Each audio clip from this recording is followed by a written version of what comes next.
Byron, welcome back. It's week 13, 1 week after Thanksgiving, and it is playoffs week for a lot of people. So we have a ton of questions that I'm sure we're going to have trouble getting to, but I promise we're going to try, everybody. We're taking notes along the way. We also have special guests today, which we'll get into later at 12:15. But it's Yasin from the Fantasy Life app, Byron here from Rosterwatch.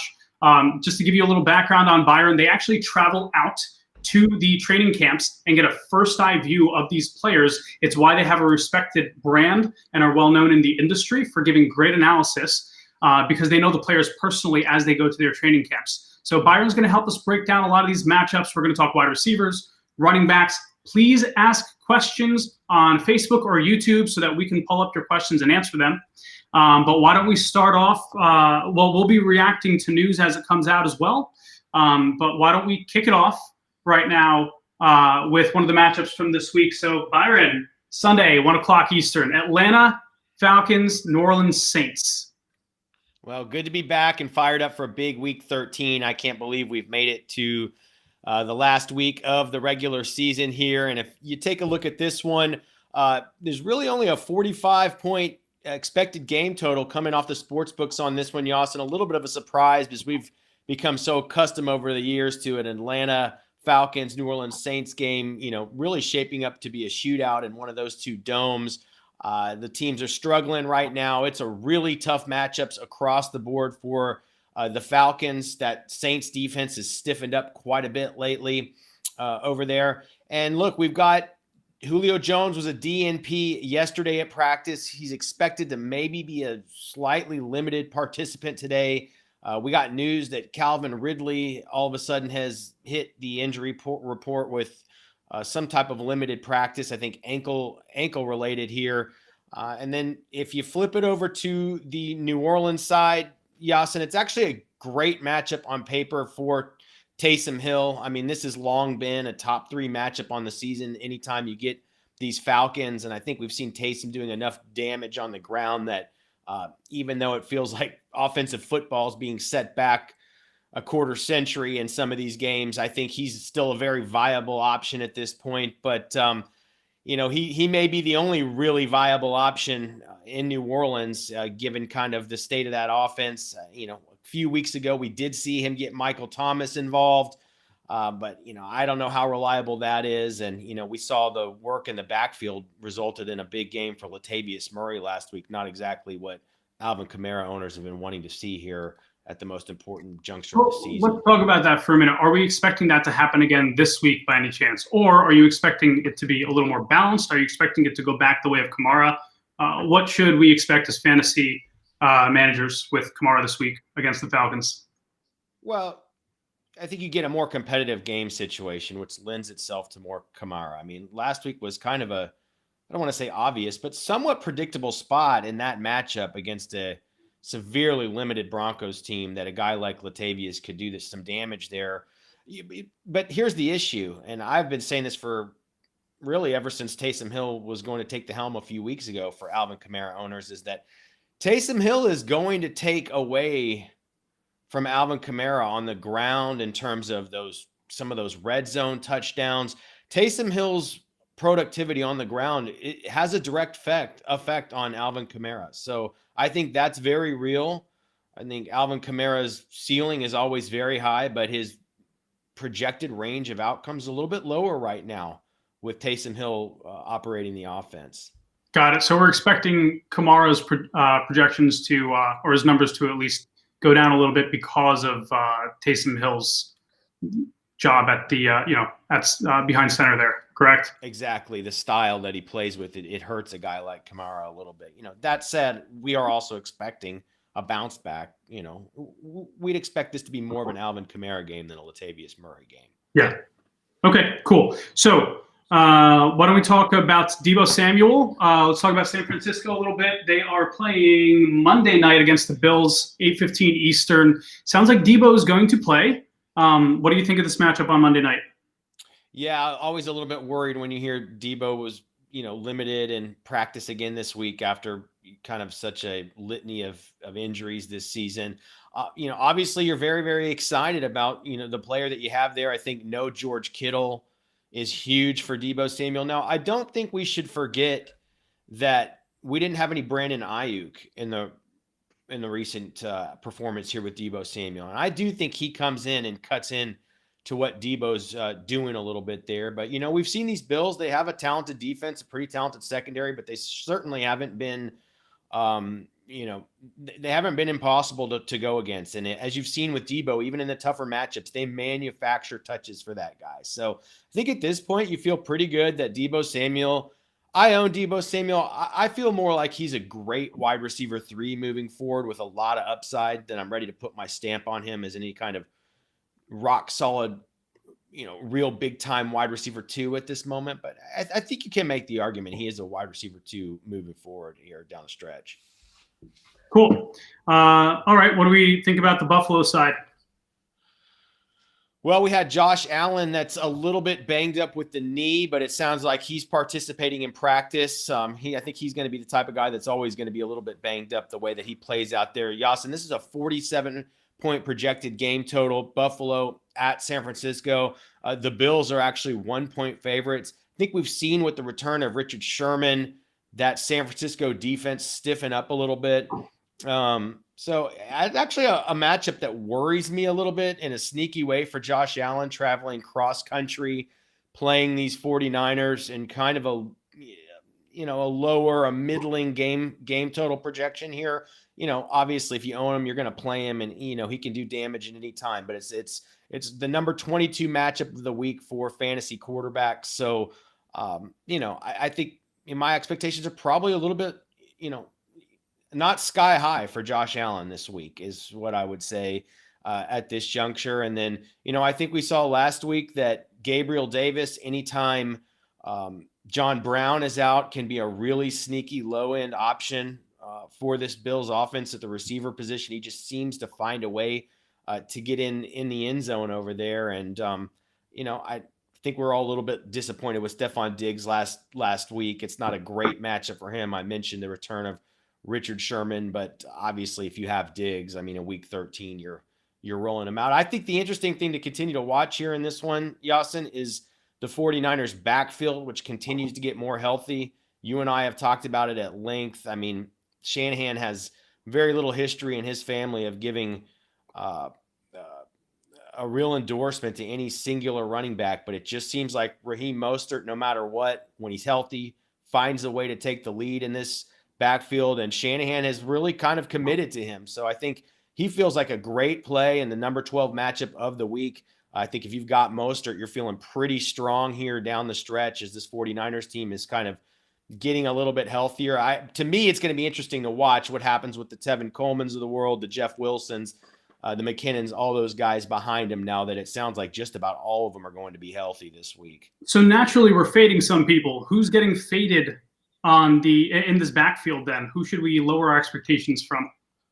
I would really try not to play anybody but Mostert. I'd pretty much think I'm ready to pull the plug on anybody other than him. Let's take a look at the snap counts last week, Yasin. This is something that we always like to drill down into right here for the audience. So we have,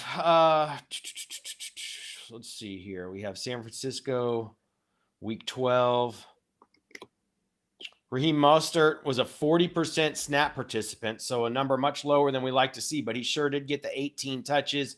He got the touchdown there. McKinnon, a 25% snap participant, 5 touches. They just seem to really be fading that guy out because you see Jeff Wilson has already leapfrogged McKinnon this last week on a 35% snap count, 12 touches. So I think we see McKinnon. I think we see probably Wilson go by the wayside. It's pretty difficult to bank on Tevin Coleman. So I think you're fading everybody except for Raheem Mostert and Deebo Samuel. And, if Ayuk goes, he's more of like he's more of a flex player, as you like to say, maybe a DFS play, Yasin. Yeah, got it. Right. So why don't we jump around to Jacksonville, Minnesota. Not many people are excited about this, but Minnesota, I think Kirk Cousins actually got player of the week last year, offensive player of the week maybe. So why don't we talk about what our expectations are in that game, who some gems might be for week 13? Yeah, look, Cousins looks like one of the really good late season pickups at the quarterback position, and he's been really hot lately. We've been pretty keyed in on him over at Rosterwatch on the waiver wire in recent weeks. Was not really concerned, but cooled off a little bit last week when looked like Adam Thielen and Irv Smith would be out, but really didn't seem to matter the way that they're playing. And now it doesn't sound like we're getting Irv Smith back, but we should have Thielen back. So things only get better for Cousins, and one of the highest projected game totals of the week. It's a 51-point projected game total at home for these Vikings. They are 10.5-point favorites against the Jaguars coming to town, which, typically would shape up for a big Dalvin Cook performance, but he's a little bit banged up, and this passing offense is hot. I don't think that's such a big spread that Minnesota's not a team that blows people out, and Jacksonville has been sneaky competitive in some of these games. So I really like Kirk Cousins in this one if you're looking for a quarterback in week 13. And I would look at his playoff schedule and beyond. He might be a guy to keep that you can kind of stream here through the playoffs if that's been your strategy. Obviously, Dalvin, I mentioned it. It's the number 3 matchup of the week for fantasy running backs.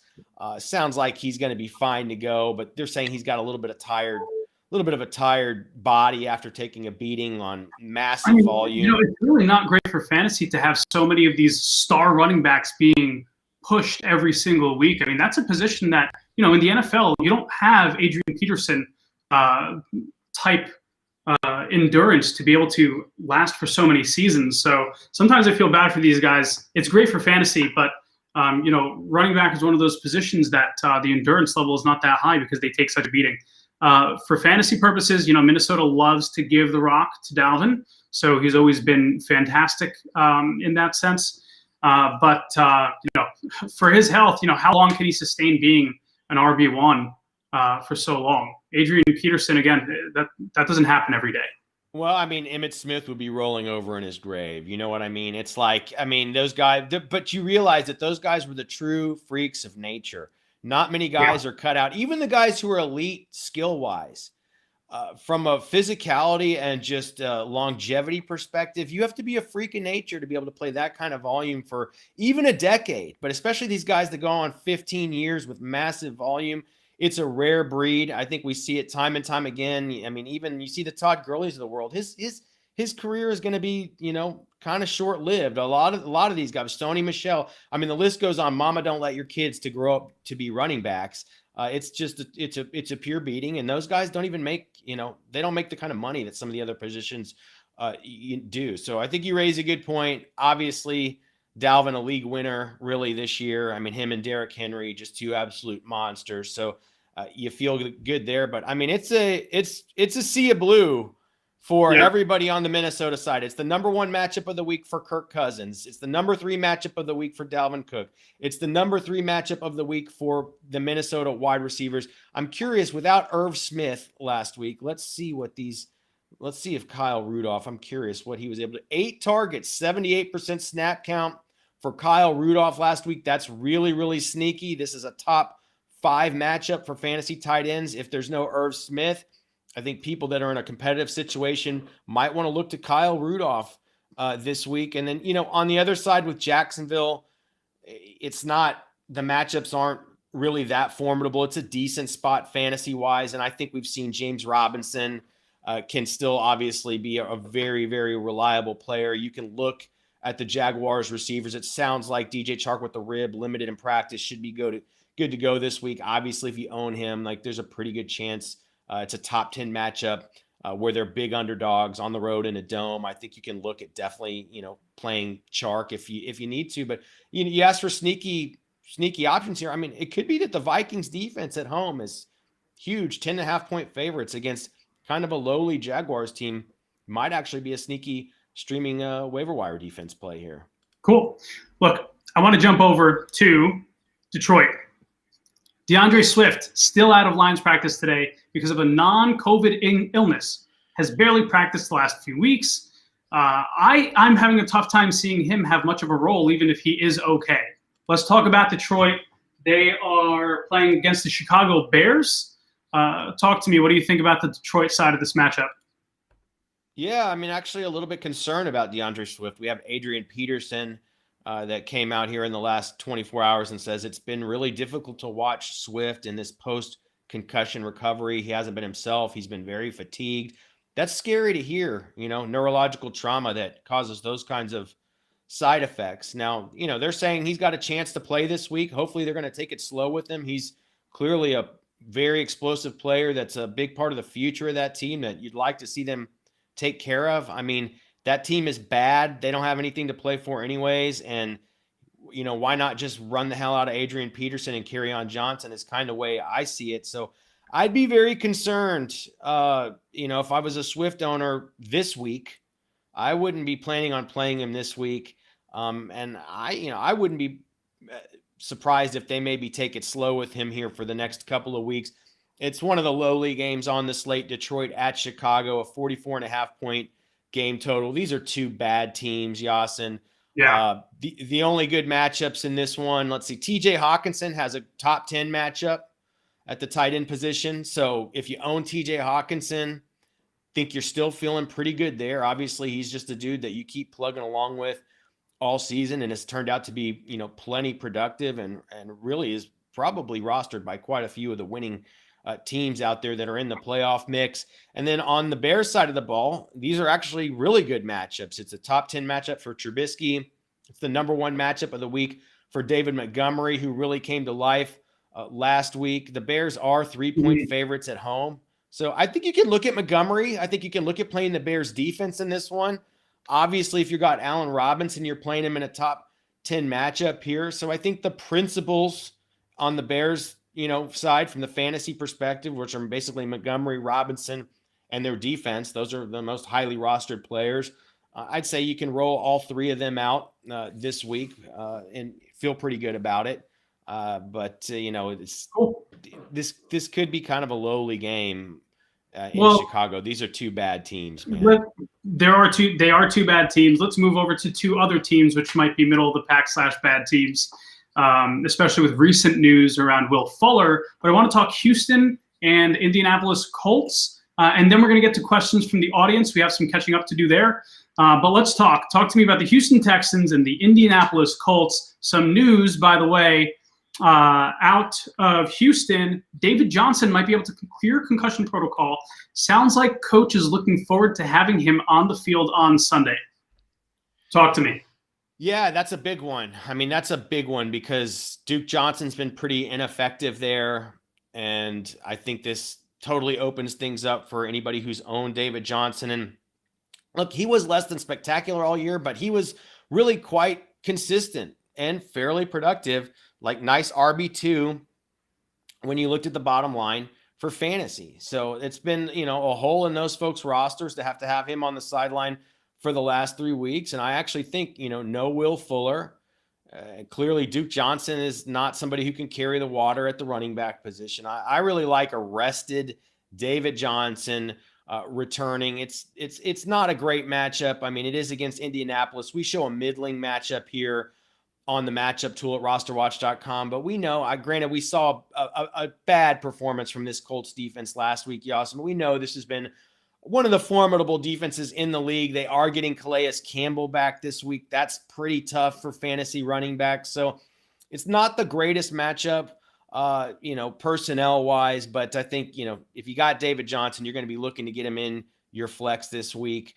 I love it for Brandon Cooks. I mean, I hate to see, what's happened with Will Fuller. I guess it sounds like something by his own doing, so I'm not sure how bad I feel about it. But as a Brandon Cooks owner, I love it. I mean, in many ways, Brandon Cooks had already emerged as Deshaun Watson's most reliable wide receiver, certainly in terms of target volume on the season. And I just think this is going to be, I know we've been looking at the waiver wire like Kiki Kuti, maybe a Randall Cobb return in a few weeks, been looking at who else can fill the void, but I really think we're just going to see a lot of targets and maybe bigger plays, more depth of target for Brandon Cooks here. So I feel very, very good as a Brandon Cooks owner.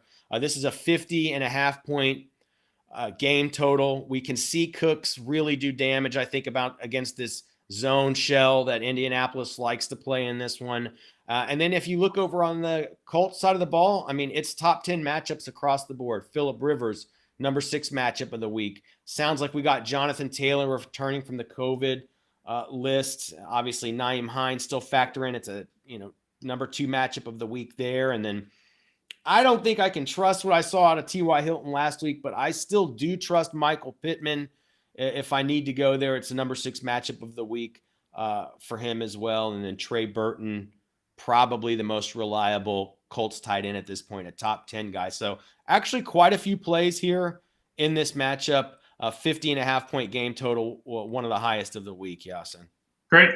We have some questions. We're going to answer some of them. So got a tight end question. Do you have, first of all, Byron, your rankings up at Rosterwatch? Because we're going to go rapid fire and try to answer as many of these questions as possible. So if you have your rankings, we'll be ready to answer them. I did mean DeForest Buckner, and I'm seeing the chat. I did mean DeForest Buckner, not Calais Campbell. Sorry, guys. Those two dudes, I've seen them both at training camp. They remind me very much of each other. Yes, sir. Go ahead. They're both like people you don't want to line up against. Dude, monsters. DeForest Buckner is the young Calais Campbell. Anyways. That's awesome. They're such incredible players. Okay, let's talk tight ends. PPR, Hayden Hurst or Austin Hooper? I like Hooper in this matchup. Tell me why. It's a good matchup on paper. I know he didn't get the big target volume last week. I suppose if we're down Julio Jones or Ridley, but we've been playing that game with Hurst. I don't feel like it's worked out, super well. And I think is it Higgins? One of these other guys that they're a little. I want to look at the injury report. Maybe there's somebody who was a little bit banged up over there on the Cleveland side. I like Austin Hooper. It's a good matchup. Thanks. All right, let's move on to streaming defense question. We have a question from Iron Eddie. Heyo, best defense stream of what's left? LA Chargers, Arizona Cardinals, Atlanta Falcons, sorry, or Detroit Lions? I kind of like the Chargers at home against the Patriots. Okay, I like them too. That's probably the one I like. Yep. Don't mind that call at all. Let's go over to a half point PPR question. Juju, Woods, Jefferson, or Lockett? We are able to choose 2. I mean, my instinct is definitely Jefferson and Lockett. So, I mean, Justin Jefferson is the top 3 matchup of the week. I think Jefferson's the must start. Yeah, I mean, dude, I'm getting Justin Jefferson and Tyler Lockett in, and I'm feeling like a king. Cool, great. Let's go over to Debo. Brian Mike has a question. He's wondering if he should drop Debo because he's worried about injury issues and pick up Ayuk in PPR. I have a thought here. I don't think you drop Debo for Ayuk. I think you might be able to drop somebody else on your roster for Ayuk. But I think Debo is okay. Injury-wise, any of your players can get injured. So I think you stick with who the better player is. And my thought is Debo's the better player at the moment in that offense. What do you think, Byron? Yeah, the short answer is no. I mean, you keep Debo Samuel. They're actually very similar players. Debo's the more experienced player in that offense. I think that makes a difference. Next year, it's going to be a coin flip between those two. Yeah, I wouldn't be surprised if that's the case. All right, PPR, we need to start one. Benny Snell or Sterling Shepard? Well, I don't think we're going to have Daniel Jones. Have we got an update on Daniel Jones' hamstring? Yeah. So here's an update on Daniel Jones. It's possible he plays on Sunday.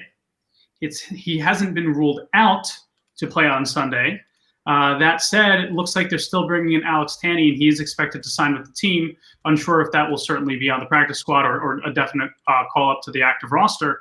But it's iffy. So why don't we answer as if he is back and answer if he's not?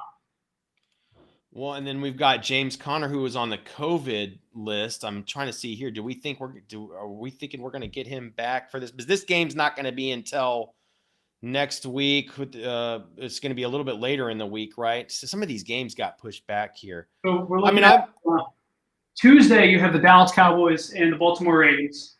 You have Monday Washington and Pittsburgh. Yeah, I mean, San Francisco is on Monday as well. I would like to try to play James Conner. If I can't, then I can take solace in the fact that Sterling Shepard has the number 1 matchup of the week at Seattle. But obviously you have concerns about, we got to kind of see what happens with the quarterback situation. So that's my order of operations. Like, sounds like we need to get a little more information really before we make that decision. But if I have my druthers, it'd be Connor. If not, I think you're fine to plug Shepard in a good matchup.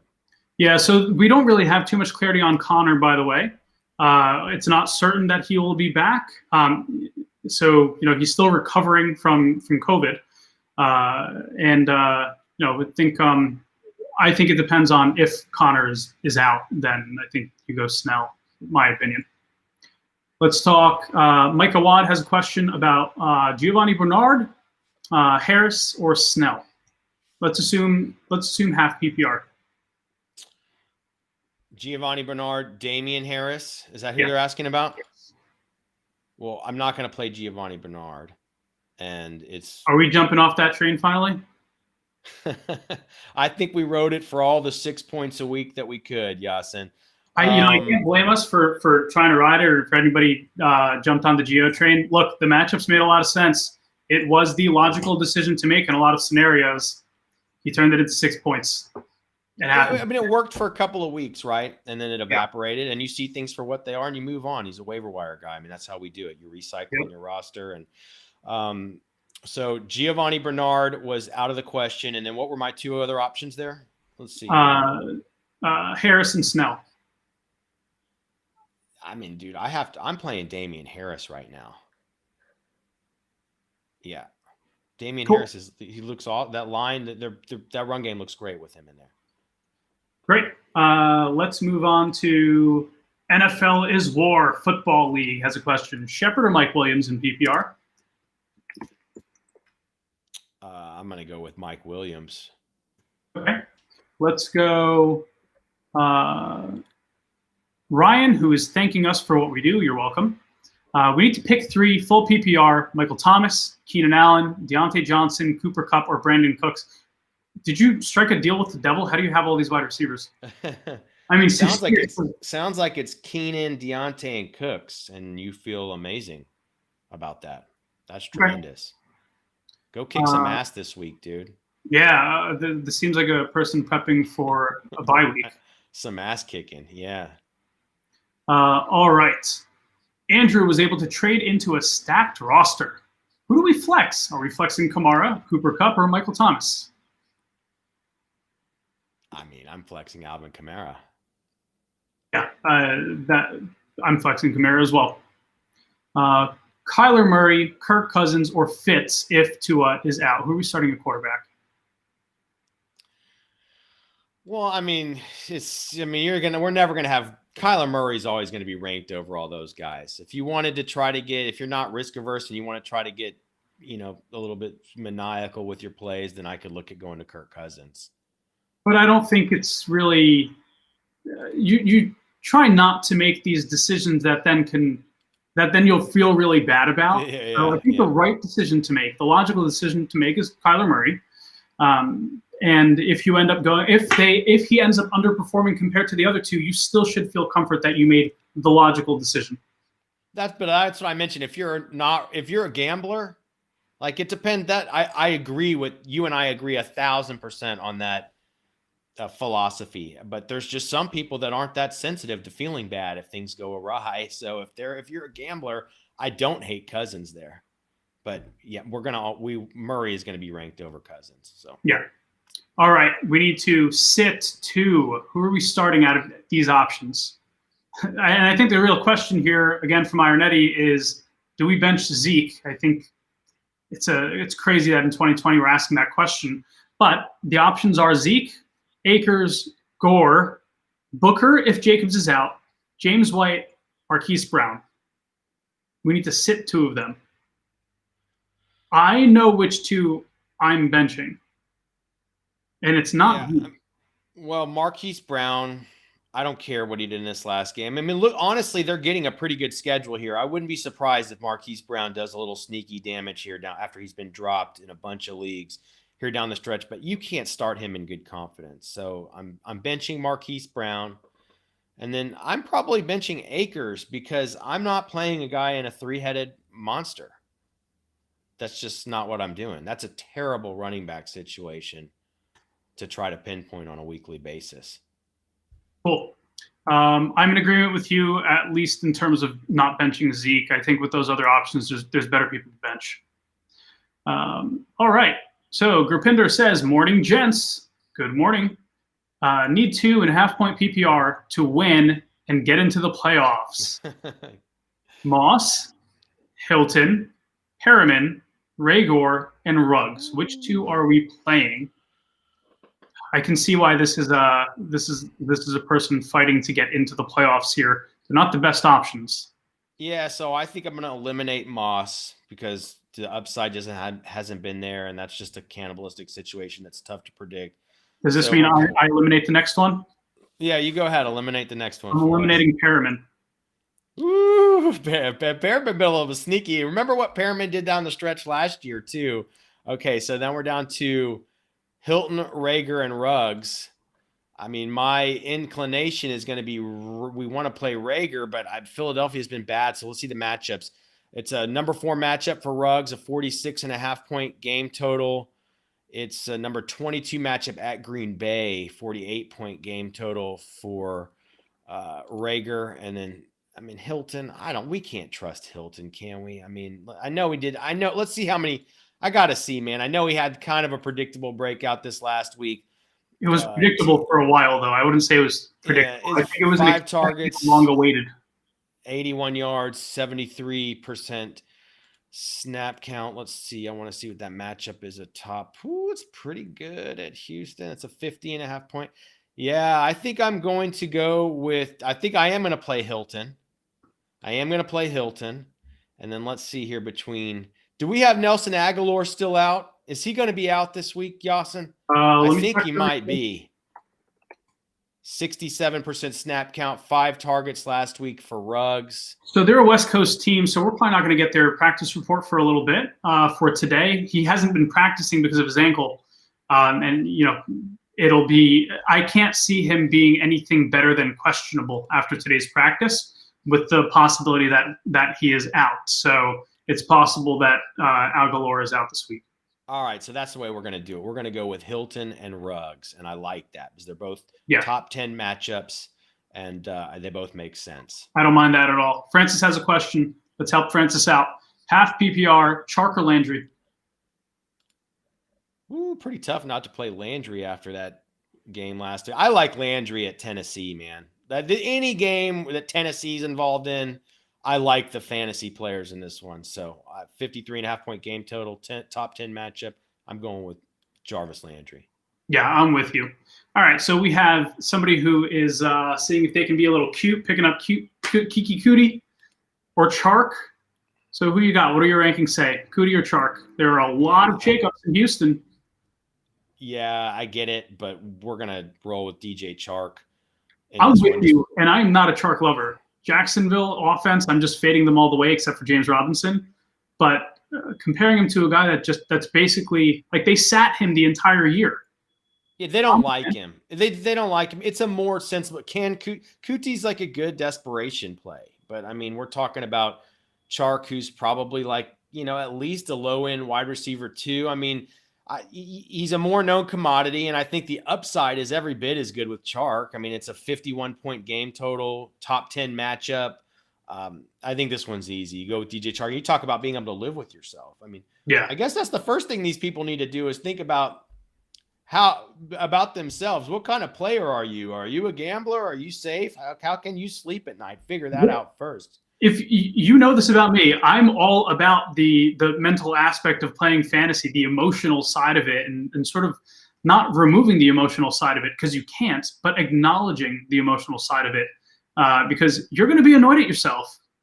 And what I'm going to try to do is put you in a position where if you are annoyed at yourself, at least I'm going to try to put you in a position where you don't ruin your entire week because you rolled the dice when you knew in hindsight you shouldn't have, and it blew up in your face. Well, that's the question you should ask yourself. Will I be able to, what kind of person am I, and will I be able to live with this decision? And if you can, then, do what suits you. Standard league, Brandon Ayuk, DJ Chark, or Sterling Shepard? I'm going to go with Chark in this one.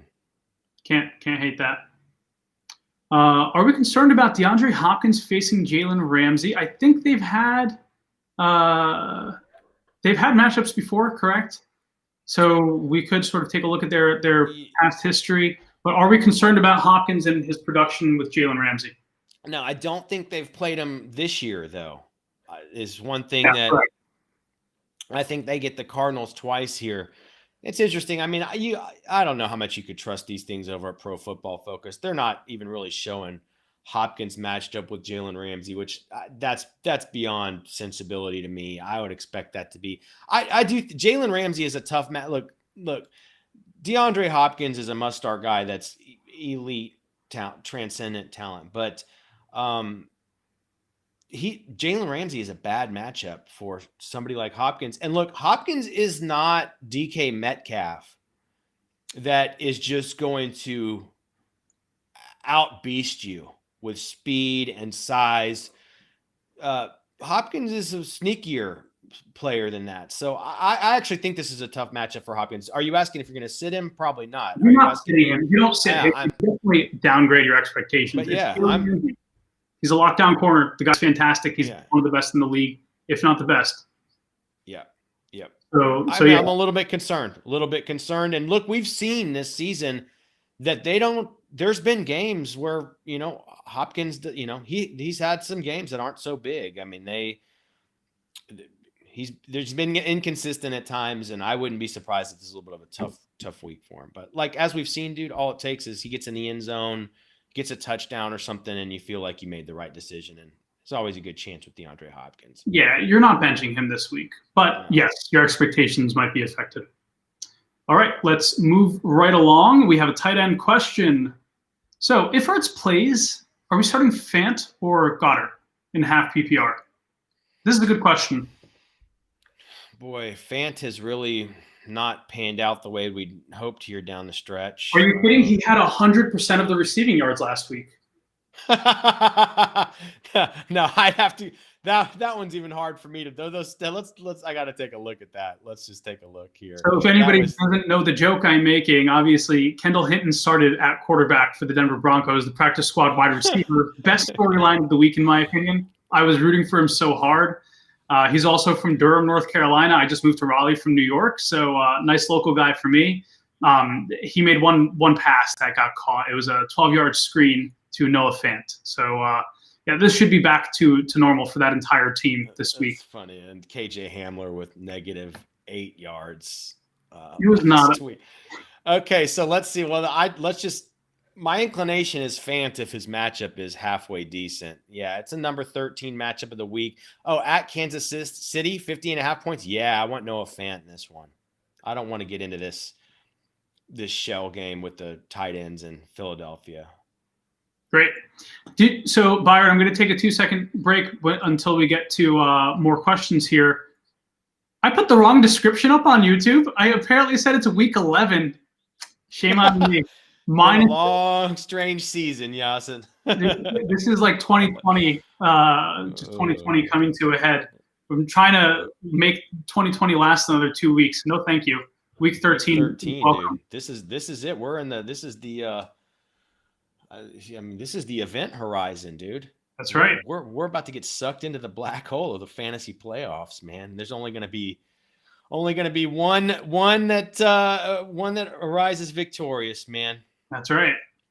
All right, talk to me. Mike has a question about Chark or Sammy Watkins.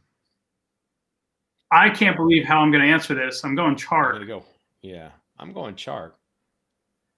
All right, we need to drop one of these guys. Doesn't matter for who. Who would you drop out of these three? Cole Beasley or CeeDee Lamb. If it's PPR, I'm dropping CeeDee Lamb. Am I crazy? Yeah. If I have to drop one. No, you're crazy. I'm keeping CeeDee Lamb. All right. If it's PPR, I feel like Beasley is underestimated. He threw a touchdown last week. Otherwise, you were screwed, and that was no John Brown. Gabriel Davis a little involved. Beasley's a guy we chased for the last couple of years in Buffalo. He's lives on the waiver wire cheat sheet at Rosterwatch, and you cycle through him. I don't know. I'm going with CeeDee Lamb, dude. I mean, he's talented. I don't like their offense at all. Fant, Tanyan. It's not good. Yeah, Fant or Tunyon, rest of season half-point PPR. I can't do Tunyon, man. Me neither. We're going Fant. No Fant, and I actually think the rest of the schedule is pretty good. You might want to double check me. I'm pretty sure the rest of the schedule is pretty good there for Denver. Yeah. All right. M has a question. I'm going to take this one. You tell me if you disagree. Would you advise keeping 2 quarterbacks in playoffs? If so, QB2 rest of season. Carr or Taysom Hill? The answer is it depends. It's dependent. Should you keep 2 quarterbacks in the playoffs, assuming you're not in a super flex?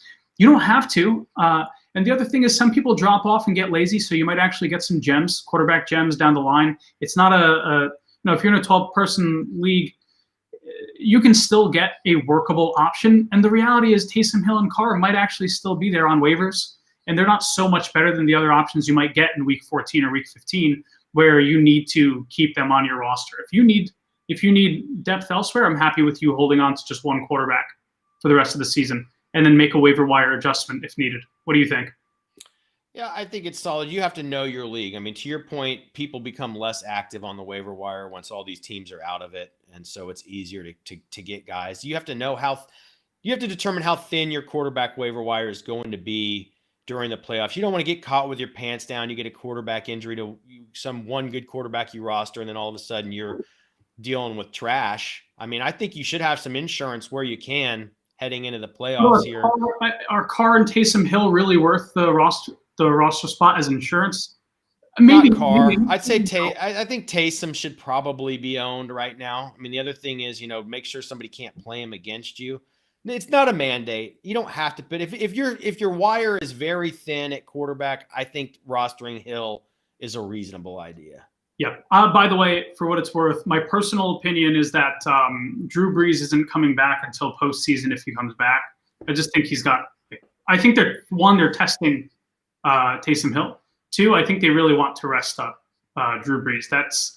He had something like, 1,000 rib injuries and fractures. So I think we're going to, let him rest up. And then when we get into the playoffs, that's when we deploy Drew Brees again. Gives New Orleans time to really test out if Taysom Hill is the real deal or not. Oh, and the thing is, they have a 3-game lead in the division. Now, I know that only one team gets a bye this year, so they're vying. They're 1 game, and they're number 1 seed right now in the NFC, 1 game ahead of Green Bay and Seattle. So I think you're right. I think they're just going to see how it goes here. They're not going to rush Brees back. We got a Myles Gaskin question. Gaskin news. Unfortunately, there is no news right now. There will be news later today. If he doesn't play, stay away from Miami backfield. How about I answer if he does play? If he does play, I think he gets a big workload, even coming back from injury. But if he doesn't play, what are you doing with Miami backfield? And let's try to get these rapid fire questions going. For what it's worth, I picked up Salvon Ahmad today on my waiver wire because it's not a guarantee that Gaskin will be back. So right. If he doesn't play, I think you can take a look at Ahmad. Stephen Becker has a question. Carson or Miles Sanders this week? Who are you going? Probably Miles Sanders based on the workload and what we're hearing. That was a split backfield in Seattle last week, and it sounds like it's going to continue to be. It's a top Seattle. It's the number 15 matchup, number 20. Give me Miles Sanders at Green Bay. Cool. All right, we'll try to do this a little quickly with Zach. Zach has a question contemplating starting Kirk Cousins over Kyler Murray. Am I nuts? You're not nuts. Most people wouldn't agree with you. We talked about this a little bit earlier. Yeah, I mean, that's the right answer. You're not nuts. I mean, you figure out how risk averse you are. If you want to play it safe and sleep well at night, go with Kyler Murray. If you like to gamble, there's plenty of reason to get Kirk Cousins in your lineup this week. Flex 10-team half-point PPR. Start Frank Gore, J.K. Dobbins, Gio Bernard, or Christian Kirk. Going to be pretty hard. I mean, I'm thinking this is probably Kirk or Gore. I mean, Gore's actually, I think, been pretty decent the last few weeks. Somehow, just based on volume. I know you want to speed up here. I want to give him a right answer. 58% snap count. Right answer. I'd rather give the right answer. 21 touches, 3 targets, 86 yards, 58% snap count for Gore last week. That's pretty good. And the Jets it's versus the Raiders. I mean, I think Gore is a pretty solid play. I'd go Gore and then maybe Kirk. Gore and Kirk are the 2 guys I would try to decide between. Look, Troy, you're in good position with your starters. So I think any one of these options could be okay. But I think Gore and Kirk are good ones for you. Yep. Latavius Murray, Harris, I guess. Forgetting his first name. Damian Harris and Kareem Hunt. This is very easy. Damian Harris, Kareem Hunt. Would you start David Johnson over Kenyon Drake? Let's assume David Johnson's playing. PPR, by the way. For me, the answer is no. Only because he's just coming back from injury, and I think Duke has sort of carved out a bit of a role. A bit of a role, and the upside hasn't really been there for David Johnson when he's even played. It's against the Rams there. It's Arizona. That's the worst matchup in the league we have for fantasy running backs versus. My instinct says what you said. It's a middling matchup for Houston. Mm-hmm. Worse for Drake. I honestly, if David Johnson plays, I think I put him in, but that's a very close. I get it. It's a tough matchup for Drake, but that's a hard one, man. That's a hard one. Yeah. All right, let's go. Christian Perez, full PPR, Jarvis Landry or Sterling Shepard, and then Edmonds or Salvon Ahmed. Landry for sure. And then no Gaskin, definitely Ahmed. I think probably Ahmed. Edmonds isn't that same matchup as Drake. If we hear it's going to be a cluttered backfield in Miami, then I think maybe you put in Edmonds just this is a little clearer situation. Yep. But if no Gaskin, I think it's Ahmed easily. Got it. Lance has a question. Who would we play in our flex, Corey Davis or Sammy Watkins? Probably Corey Davis. Probably Corey Davis because we're no Janu Smith. It's a good matchup. And even A.J. Brown was just either a DNP or limited. We're waiting to see A.J. Brown's status in practice today. Is going to be something to keep a very close eye on. But I would say Corey Davis. Okay. It's a great matchup. Cleveland, 53.5-point game total. Yeah. Pick two, half PPR, Jacoby Myers, Kiki Kuti, Marquise Brown, or any Jets wide receiver. Probably Kuti and Marquise Brown. Speedy is in a must-win. Zeke or James White in PPR? I think it's probably. James White. I know he lived on the 2 touchdowns this last week. Let's see. I gotta double check this. It's a number 7 matchup for James White. It's a tough matchup for. I'd probably go James White in PPR and just bank on a big PPR game. I'm going James White PPR as well.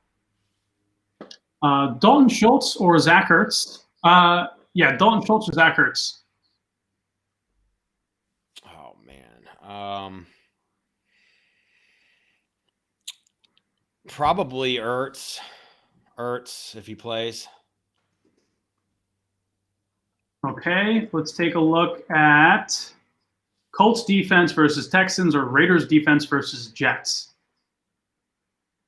I like Colts defense for a big bounce back this week. They've been good on the season, and this is a hampered, Fullerless Texans offense now. That's right. All right, Kathy has a question. Need a wide receiver and a flex. Swift, Amari Cooper, Corey Davis, Booker, standard league. A wide receiver and a flex. It's going to be Cooper and Booker.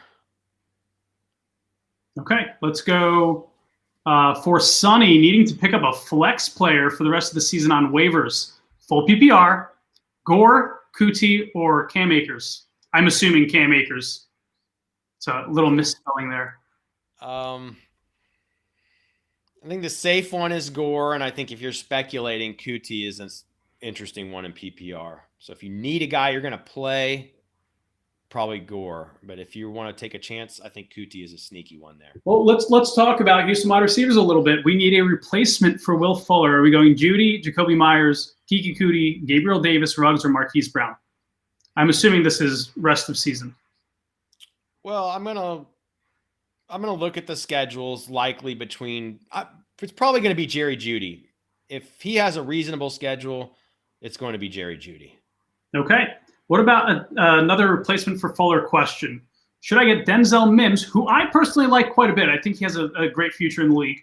Or Pittman. And Pittman's looking like a star as well. So who you got rest of the season? So funny. 2 Senior Bowl standouts just this year back in January. You were at the Senior Bowl, correct? You saw both of these guys. Scouting both those guys. Mims actually was the star of the week, but Pittman wasn't far behind. I mean, 2 awesome Senior Bowl prospects. I think I like Pittman right now in Indianapolis. I mean, Mims is doing awesome, but it's the Jets, and we are still seeing Perriman and yeah, maybe Crowder pop up, you know? Yep. All right, here's a funny one. This is such a 2020 question. This is being asked in the year 2020. Are we starting Booker or Zeke in PPR? A real question, guys. If I traveled back to 2019 and showed somebody this, they'd say, well, what happened? A worldwide pandemic? And I'd say, unfortunately, yes. This is 2020. This one's really easy. It's Devontae Booker getting a big-time workload and a good matchup, and he's got a lot of PPR chops. I've scouted Booker at Broncos camp multiple times when he was a Bronco. That guy is a good pass catcher, and I think he can get it done in PPR. Cool. All right. We have, let's see, Zach is saying, thank you. I needed that. Logical over maniacal. Yes, stay logical. Mike Kennedy, J.K. Dobbins, Cam Akers, DeAndre Swift at running back. Yikes. Yeah, yikes is right. Looking like Dobbins or Akers. I think I played Dobbins in this one. I'll just nod my head because I've said not great things about Dobbins the past. You don't like Dobbins. It's close. It could be it's going to be 3-hit. It'll be 3-headed in both of them. Let's just look at the matchup. I'm just curious with the match. So Baltimore, it's a number 6 matchup of the week. And the Rams, it's the number 20 matchup of the week. So like all things are pretty close. I'm going to go with the better matchup. That's Dobbins. All right. Well, let's continue going down to Aaron. Aaron has a question. David Johnson, Dobbins, Jonathan Taylor, or Pittman. 1 PPR flex spot. So we're only starting one of them. I think it's probably David Johnson. It could be Jonathan Taylor. Let me see that. Oh, gosh. It's the number 2 matchup of the week for Jonathan Taylor at Houston. I think it's Taylor. Yeah, I think it's Taylor. Yep. Yeah. Cool. So we're going to be switching gears in a little bit where we're going to have special guests, which I'm super pumped about. But we're going to try to, again, answer as many questions as possible and catch up. Try to go rapid fire over the next 6 minutes.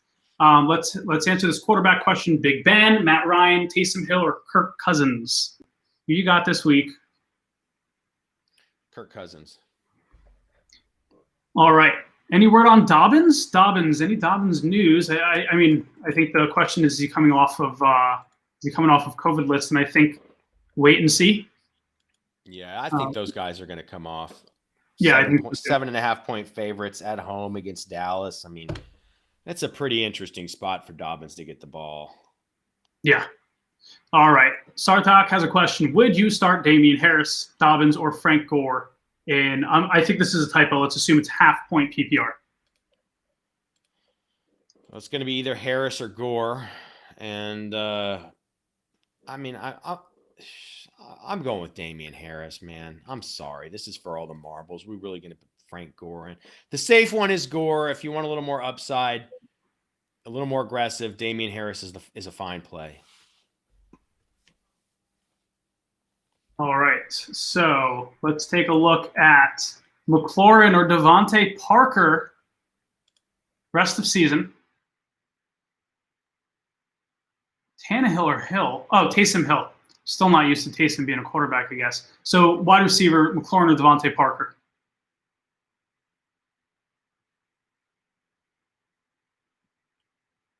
You there? Looks like I'm answering the question myself. If you can hear me, Byron, you are not here. I think your internet might be down. Guys, for me, it's McLaurin. I like Devontae Parker. I think he's been performing really well recently. But the truth is, I think you have to go McLaurin. He's proven himself quite nicely over the past few weeks. Yeah, we are, we're rolling out McLaurin. Byron, I'm going to kick you off and let you back in. No, it looks like he's still there. Give me a second, guys. Let me text Byron really quickly. Yes. All right, he'll jump back on. In the meantime, I'll answer some more questions. Emerson, great question. If Julio Jones is out, if he's out there, are we playing him? Look, at the end of the day, it's still Julio Jones. Yes. Look, unless you're in an 8-team league where you can afford to bench a guy like Julio Jones, Julio is one of those guys that you just don't typically bench. It's Julio Jones. He's still got the brand name recognition, yes, and that's going to skew some views here, but he's still Julio Jones. He's been performing at a high level. So I think I think it would make sense to roll him out and make sure that he's in your lineup. Let's take a look. Brandon Ayuk or Jarvis Landry in PPR. Kobe, I have to go with Jarvis Landry in PPR. He did a good job last week. I like his matchup this week. It's pretty decent. Ayuk hasn't played in a little bit, so I think it makes sense to go with Landry this week. Are we hiring AZ? Unfortunately, not at the moment, but reach out to us at jobs@fantasylifeapp.com if you'd like. All right. Are we comfortable starting Evan Ingram this week? From Will. No, comfortable starting Evan Ingram? No. Are you ever comfortable starting Evan Ingram? Like, sort of. Maybe last year you were, but this year it's been sort of up and down. So I think the reality is you're not comfortable starting him, but it's still a very startable tight end. So what are we doing? We're going to start Evan Ingram. The other options that you have on waiver wires, Rudolph had a great week last week, but he's not really serviceable compared to Evan Ingram from a week-to-week basis. So I'm rolling Evan Ingram this week. All right, guys, it is 12:13. I am super excited. I'm super excited because we have special guests here this week.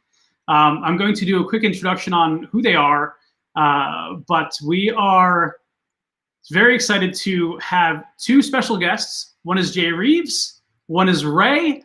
There is a movie coming out on Disney, available on Disney Plus, December 11th, called Safety. It's inspired by a true story, and we actually have the player that the story was inspired by, which is so super awesome.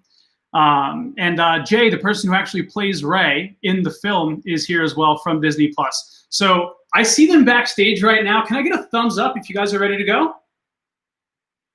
I see a thumbs up from Ray.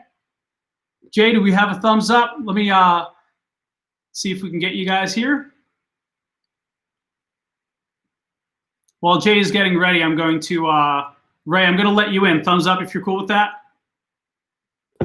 Ray, what's going on, man? Clemson colors and everything. Give me a second. Let me change the background a little bit. Okay. I got my Clemson orange going on.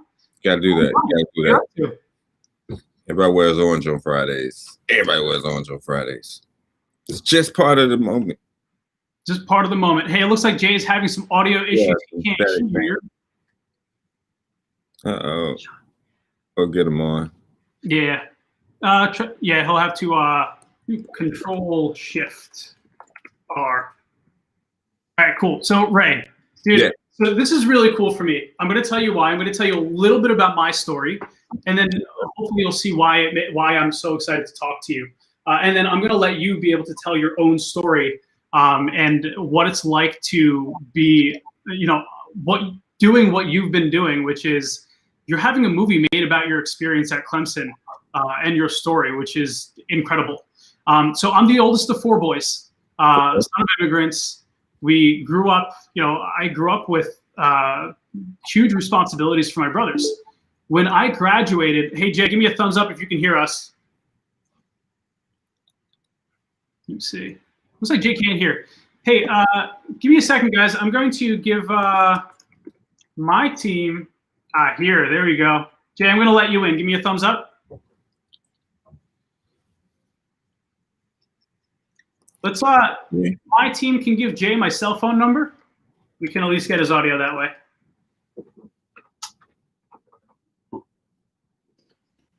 Maybe. Hey, Jay, can you hear? Jay, there's Jay. We can see him. Wow, you can hear me? You can hear. Yeah, there we go. Oh, okay. Well, okay. Cool. Well, I'm here. Awesome. Yeah, and What's you're going on, guys? What was that? Uh-oh. Yeah, I'm from New Jersey, and I just saw your cell phone number. Yeah. Yeah. I'm from Jersey too. Where are you from? I think you from Newark. Yeah, I'm from Newark, downtown Newark, to be precise. I just moved down. I actually moved down to Ray's neck of the woods, to North Carolina. I know he's in South Carolina, but I just moved there from Jersey City, so also a Jersey boy. Oh, okay. Yeah, okay. Yeah. I like this chat. Yeah. What's going on, guys? How you guys doing today? Pretty good. How are you? I'm well, man. Grateful. Man, it's been good. Yeah. All right, guys. So some cool stuff happening right now. So Ray, you're played by Jay in Disney's Safety, which is available on Disney Plus December 11th. And Jay had the opportunity to sort of dig into Ray's story and really encompass his character and bring that to life on screen. Ray has an incredible story, one where, he, in a lot of ways, he had to grow up a lot earlier than a lot of the people around him, in my opinion. And I got into a little bit about my story and my background a little bit. Ray, my middle brother got diagnosed with final stage cancer. Sorry to hear that. I'm the oldest of four. The youngest two are twins. The middle one got diagnosed with final stage cancer. I was making great money at the time. We were poor. I didn't know what to do with the money that I had. Luckily, I was saving it up, and I was able to help out my brother through all of that. He's okay now, and he's built like a football linebacker. But to see somebody that healthy go into a position where he had a ton of needs, right? And I was able to be there for him as his older brother. But that only lasted, the whole event was about 6 months. You helped out your family when you were in college. I was out of college when this happened, a few years. You were in college, away from family, and you actually helped out your younger brother in a way that people are going to see on screen. But I have so much respect for that story and what you did. And it was amazing seeing not just your team come together and support behind you, but also seeing the rest of the league, the college football universe really rally behind you in a lot of ways as well. I've talked a lot about me. Ray, I would love to hear your perspective on your story a little bit. And Jay, I'd love to talk about how you brought that to life. Okay. My perspective of my story. My story is pretty long. I have 7 siblings, not just Famar. I've also had custody of 2 of my other siblings. That was after Clemson, more so or less. But my family is doing well currently. But Famar came to Clemson not too long ago, as you'll see in the movie, and he stayed with me because he didn't want to return home and go back to foster care. He presented the opportunity to take care of him. He allowed me to, and I'm grateful to have that experience, and I guess it's what brings us out here now. And my story has changed over time. I'm excited now. I'm excited for the opportunities that this has brought me to move forward with my family and all of my siblings. They're currently helping me with my foundation. So it's just a great thing, and I hope everyone sees it and feels the same way about it as you do. And Jay, I'd love to hear how you brought that character to life, the struggles that Ray went through, and the perseverance that he showed. I'd love to talk a little bit about that. And then I know Ray plays fantasy, so I have a special treat for him, which I'm going to hope the audience can chime in. We're actually going to help you with your Week 13 lineup this week. So you'll be able to ask us questions, and we'll help you out. Okay. Before we change gears, Jay, tell us, man, how did you bring this character to life? Because I think it's an incredible story, and it takes a special kind of dedication to the role to get it right. And I saw some clips of you doing that, and it was incredible. So please tell us about what inspired you to bring this character, this real life person's experience, to the screen. Okay. Well, hey guys, my name is Jay Reeves, and I play Ray in the new Disney Plus original movie, Safety. Playing Ray was hard just because don't just think this man was working out while he was at Clemson. He still works out hard. So I remember meeting him in the first week. He's like, hey, I don't want to get food. I just want to go work out. So it was the first role where I really had a physical demand, to play this D1 college football player. So that was a challenge for me, being an actor and not really going to that world. Stepping into Ray's world at that level of football was new for me. So it was challenging, but at the same time, I had so much fun with this guy. He was there every day, and he trained all of us for the film. And I just hope that you guys can perceive it well. The football looks amazing, and trust me, I used to play. So I didn't want to be a part of anything that wouldn't be excellent, but it's incredible. The football is real as it can get. I can't wait for you all to see this movie. Yeah, I'm excited. It was really awesome seeing the behind the scenes stuff. What was the most exciting part about bringing that character to life? What aspect of Ray was easy for you to bring to life, and what aspect was took a lot more dedication to finding out what it was like to be Ray? I would say what was easy to bring to life was his good side, his charming side, what made him fun and likable. What was hard was being that father figure, understanding and wrapping my head around who I was to Famar and who Ray was to Famar, So that understanding it's so selfless, and I really had to put my mental there in that position to understand it. Yeah, it seems like a story about brotherhood as much as it's a story about football. All the way. Ray, can you talk about your relationship with your brother? Yes, it's wonderful. We've went through our ups and downs like most brothers. We've fought, we've done crazy, amazing things together, like road tripped and had a ball and partied together. Because he's older now. Famar's 25 now, but we love each other as we did back then, and we continue to hang out and have fun with each other at this current moment as well. That's awesome. Jay, what about you? And do you have siblings? Do you have any brothers? I do have siblings. I have about 4 brothers and 2 sisters. So I spent a lot of time with them, just hanging out. But I haven't been in a position to do something like Ray did for Famar with my little brothers and little sisters. So I just hope that they can look at this in this movie as something like that, Yeah. Did you play football yourself? Well, I want to know what the process was like preparing physically for this type of role, and if you have athletic experience specifically playing football, what was that like? Yeah, so I myself did play football. I played slot receiver and safety, free safety, go figure, at Fairfax High School, and we won a city championship ring in my junior year. And then when I got to college, I decided to leave football and pursue acting full time. So having so many years off of football, it was hard because, I just been doing boxing and stuff like that. So to get back into that motion, football is not just a thing you could pick up and do. It's a lot of running, a lot of hard work. And then you at a university like Clemson, we're running hills and stuff like that. So it was just a lot of hard work and dedication that I haven't seen in a long time. Yeah, nice. So it was a grueling preparation, I imagine. Oh, every day. Were you close to football shape to begin with? I mean, I imagine they wouldn't have casted you unless you were in some sort of shape, right? I feel like I was decent. I was in football shape. I wasn't in Ray shape.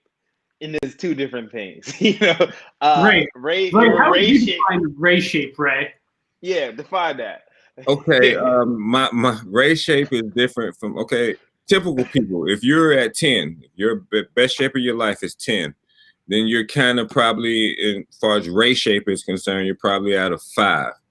Like it's like, how a doctor would tell you if you sprain your ankle, if you're a regular human being, not an athlete, they'll tell you, okay, you need to be off for 3 weeks. It's more like 2 days.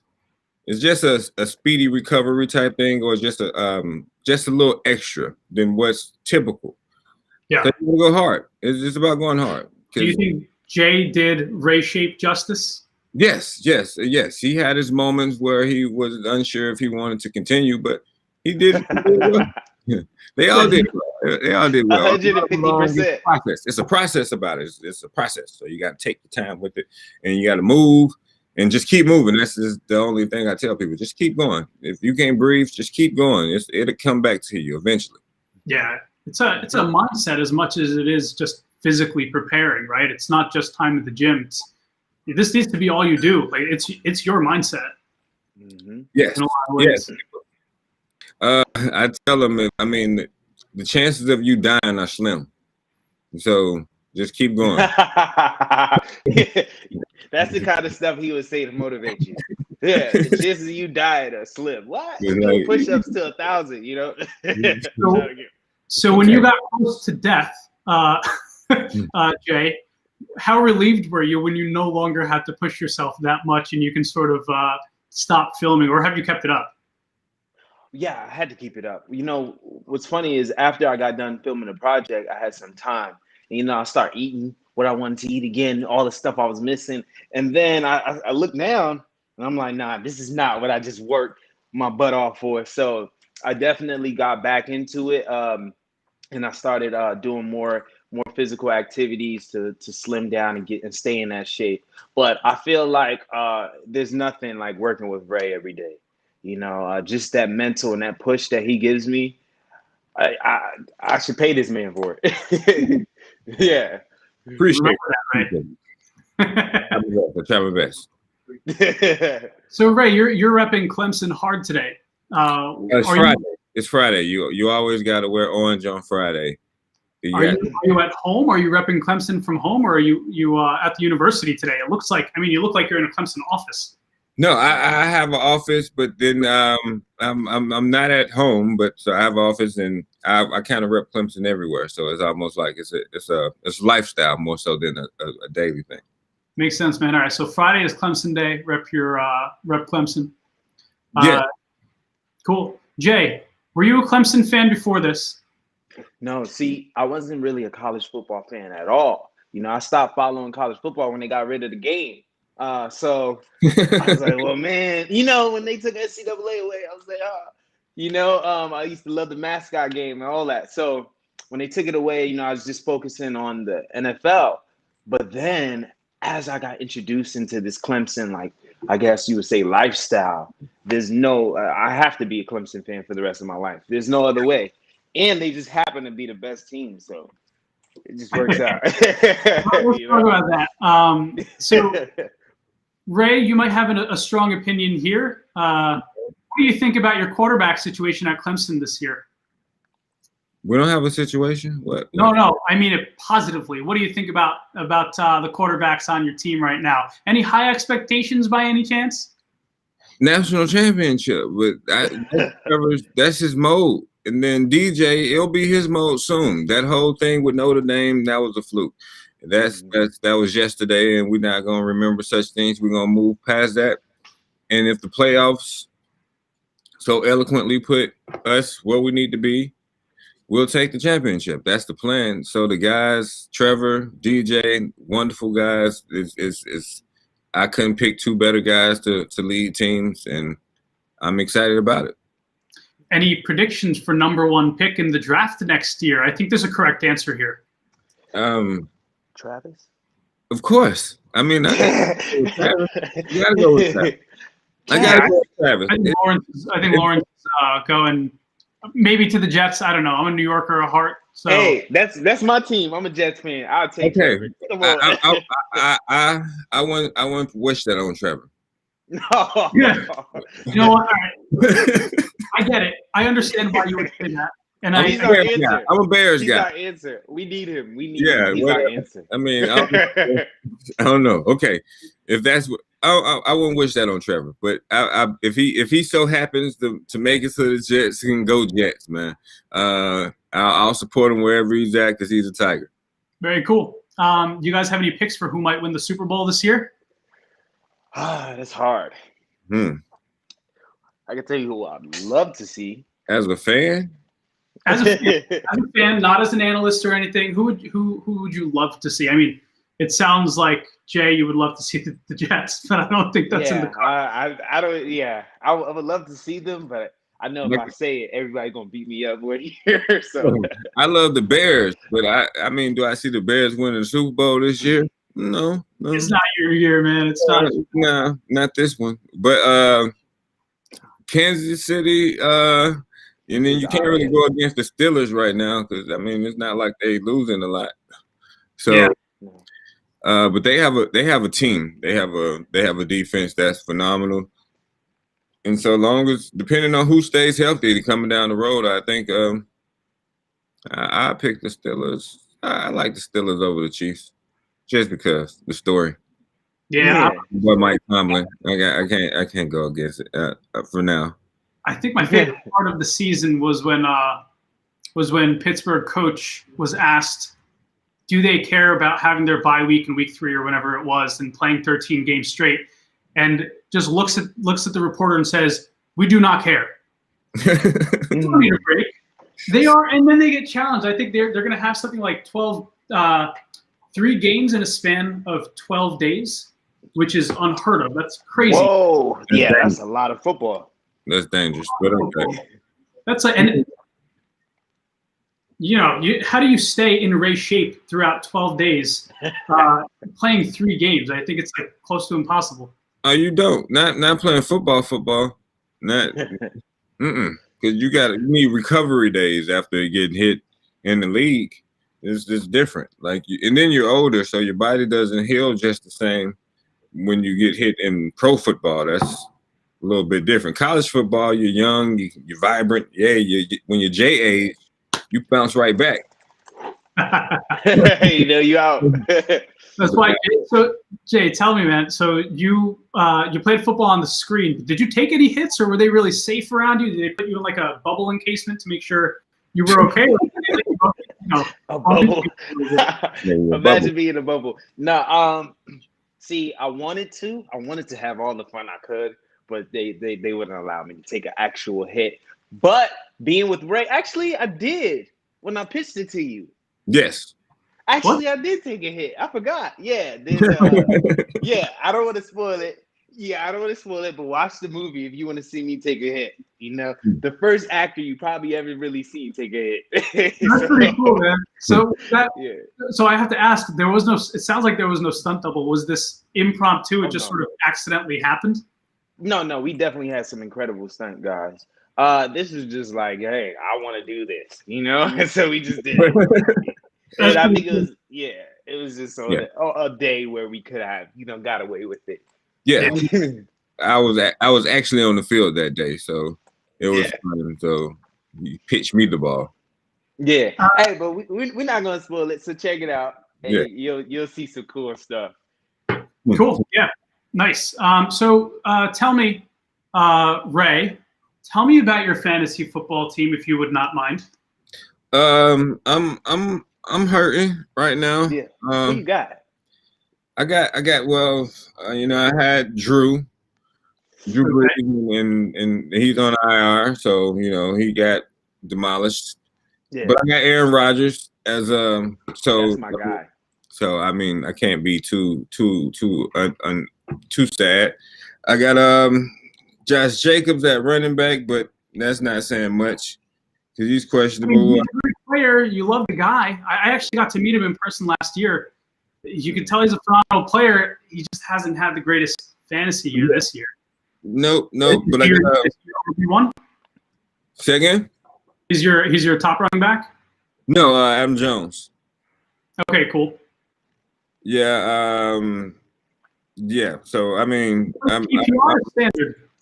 PPR. All right, that's the correct way to play, in my opinion.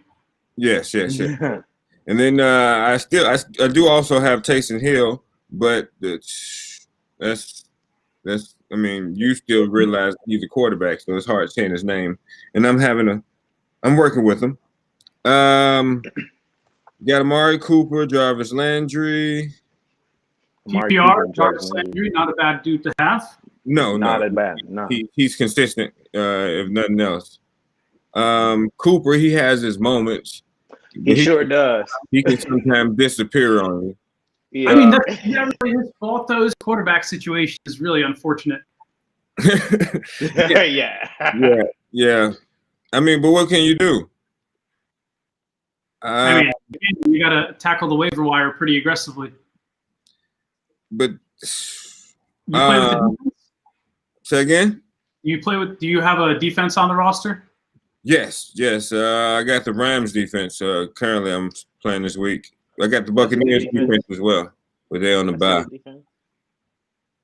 Yeah. What's the record? This is the moment of truth. Are you going to admit what your real record is? What's your, I mean, here we go. Drum roll. Against, I mean, the guys in my league, I'm in between. I'm 7-5. I mean, you made that sound like you were about to drop a donut of wins to us. I mean, 7-5. You're good. I'm not good. I'm hurting. He's not in race shape. No, I'm fourth place in my league, but I would rather be like first. You know what I mean? Win the playoff. I'm in the playoff though, so I'm. Look, fantasy is about getting to the playoffs. Throughout the year, right? Yes. So I'm in the playoff. Quarterback. That's not how you started the year. Taysom Hill is your quarterback right now. That's not how you started the year. No. Drew. I had Drew. Second. Okay. Well, as long as you make the playoffs. Yes. So where do you think you need help? Who do you have on waiver wire? What are your big fantasy questions for this week? How do I replace Fuller? Who's the guy? Okay. What are your waiver options? Hey guys in the audience, I can see all your comments coming in. So let me know if you have an opinion on who he should replace Will Fuller with. Go to your waiver wire and let us know who your options are. Second. Jay, you don't play fantasy yet? No. So this year I just didn't because of everything that's going on, and it's supposed to be my first year like really diving into it. But I follow football 150%. Nice. So this is great for me. I'm over here reading the comments, and somebody asked, Ray, which current NFL player would you compare yourself to? And I'm thinking in my head the answer to that, like, So yeah, these are some great questions. Oh, I need to get to that. I see that. Yeah. I'm on the waiver wire. I got Lindsey. You need a wide receiver, right? Well, I was thinking more of a flex, but Lindsey is healthy now. Not bad. There's Beasley. Going to Renfro. He's a Clemson guy. I looked at him. I like Higgins too, but he's a Clemson guy. But I like just Clemson guys. Higgins is a monster though. Say again? He's a monster. Yeah, but he's his quarterback, so yeah, it's different. Got Ruggs on this waiver wire. Your options aren't terrible, man. You already threw out some good ones. You said you have Phillip Lindsay, Cole Beasley, Hunter Renfrow, and Ruggs. So Beasley's good too. Yeah, man, and everybody's trying to replace Fuller. You're in a PPR league. If it were me, I'm going Cole Beasley. I think Beasley for rest of season is actually a pretty good pickup. I think the guy is solid. I think he's consistent. I like the offense. I'd go Cole Beasley. I think he's the guy if it were me, and not a terrible replacement for Will Fuller. Okay, Cole Beasley is just. I'll consider it. It just it's not like he's gonna have. I need somebody that could possibly break out. I don't know. If you break out, then I think you sort of gotta maybe go Ruggs. They got Golden Tate. He can have moments where he do great things. Man. Not that quarterback situation right now. Yeah. Not even on Sunday.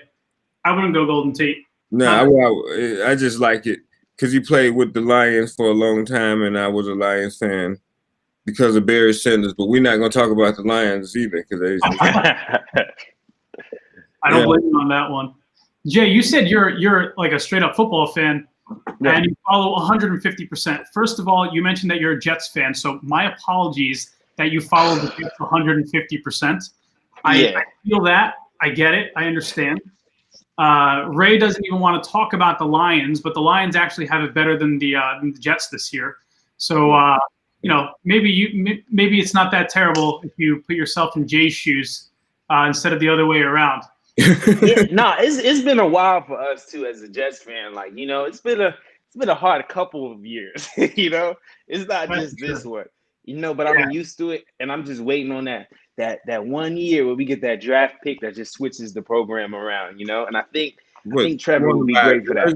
Which you just want, because the only thing they switch it around is a nice jersey. You want somebody with a Reeves.